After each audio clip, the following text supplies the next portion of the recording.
Hi and welcome to Bitches of Horror. And from now on, we're going to try a different concept than what we've usually done. We think that we're going to try to start doing an episode per film. So shorter episodes. Yes, and then we'll have one special a month, like we usually do, with a theme, and have 3 feature films and a short film. So we're going to see how this concept works to see if you think it's better or not. Yeah, so let us know what you think. Yes, and we're going to start off with Honeymoon. Yes. Yes, and this is for the Women in Horror Month, of course, because now it's February and we have to celebrate a little bit. So we're going to do 3 films this month that are directed by women. Yep. And we also have our Instagram, which Sarah has been hot on. Yes. So yeah, you have to follow us on Instagram and Facebook not to miss any of these wonderful women in horror that we are highlighting this month. So as you may know, Honeymoon is directed by Lee Janiak, and it's from the United States from 2014. Yes. And Honeymoon is about this couple, played by Rose Leslie from Game of Thrones and Harry Treadaway from Lone Ranger and City of Ember. And they have just got married. So they are on their honeymoon and everything is romantic and yeah, you know, they are getting it on. And then suddenly Bae, the female in the couple, she starts acting a bit strange, like walking in the middle of the night in the forest, doing weird things, and the husband starts to worry about her. Yeah. So, yeah. Yes, and this is a film that I remember not liking, but being disappointed in when it first came out. Me too, and I actually didn't know why. No, like when I rewatched it, I wasn't like, oh, it's bad. I was just like, I don't know why I don't like this. Yeah. I don't... Oh. And then I rewatched it and I was like, why didn't I like this? It's much better than I thought. I think for me it was, I wasn't really a slow burn type of person before.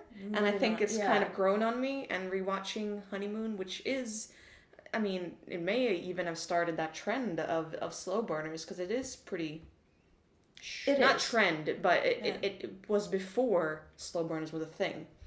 Yeah, because they're like now big thing like, now. Yeah, right now it's like everywhere. Yeah. But yeah, and I mean the acting is really, really good, especially by Leslie. Yeah. Rose is amazing in it. She just does a fantastic job with her facial expressions. And she's so different from who she is in Game of Thrones. She's great in both, but it's cool seeing her in such different roles. Yeah, definitely. And her like transformation into the different emotional states was very good, very believable. And the man who played the male, Harry, he... I think he was up and down. He had some scenes that were like, but...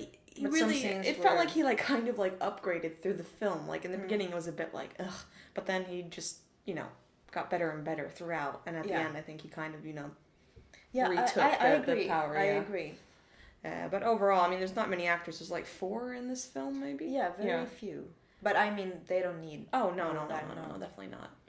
And I think like the atmosphere and just the location. Is creepy enough. And the forest and just her nightly walks.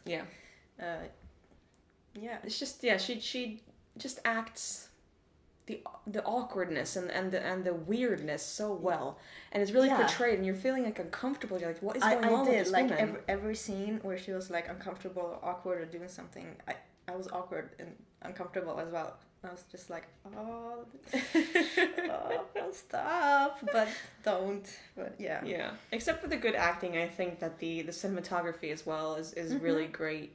And I really do like how the film, escalates, goes from this loving couple into, it's turbulent, and it just ends very different from most films and what you expect. Even though I rewatched it, I kind of forgot how it ended, so I was surprised. Yeah. I think this is a really good rewatch film. It is. I think a lot of people have kind of forgotten about it. It was a bit hyped back then, but it was still like kind of like, I think it was hyped for a short period of time. Yeah, and it was like pushed away. Yeah. And it really shouldn't be, because it's a fantastic film. I was really surprised. I think I gave it like a 5 or a 4 when I first saw it. I gave it a 4 out of 10. Yeah, and I can't believe it. I was like, oh. I'm like, Sarah, you crazy. Yeah, but I mean, I'm really happy that we rewatched it, and I will give it an 8 out of 10. Me too, an 8 out of 10. I just seeing how this film, and it's also, you know, it's not only about about what's in the film, but it's also, you know, social commentary about how women are portrayed.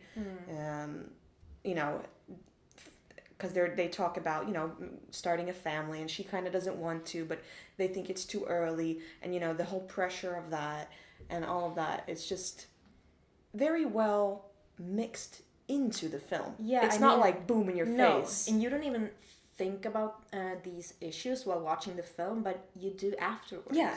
Yeah, it makes you you think. Creeps up on you. Yeah. And you're like, oh, that was in the film as well, yeah. And it's also one of these films that you can, like, read other people's theories on, because it's not like this is the end thing. It's more, you know, theories and thoughts on why certain things were done. And throughout the film, there's so, like, small things that you can catch. And that I really appreciate and respect. Yeah. Yeah. Great film. I loved it. Yes. And if you haven't seen it, you gotta watch it. Or rewatch it. Rewatch it. Yes, also rewatch it. If you didn't like it before, rewatch it, because it's just...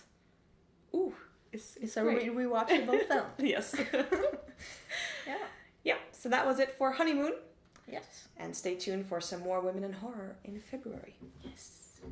Stay horrific. Bye. Bye.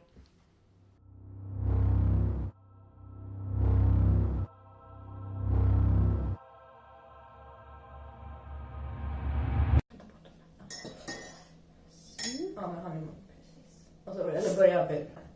Hi and welcome to Bitches of Horror. And we're gonna try a little bit...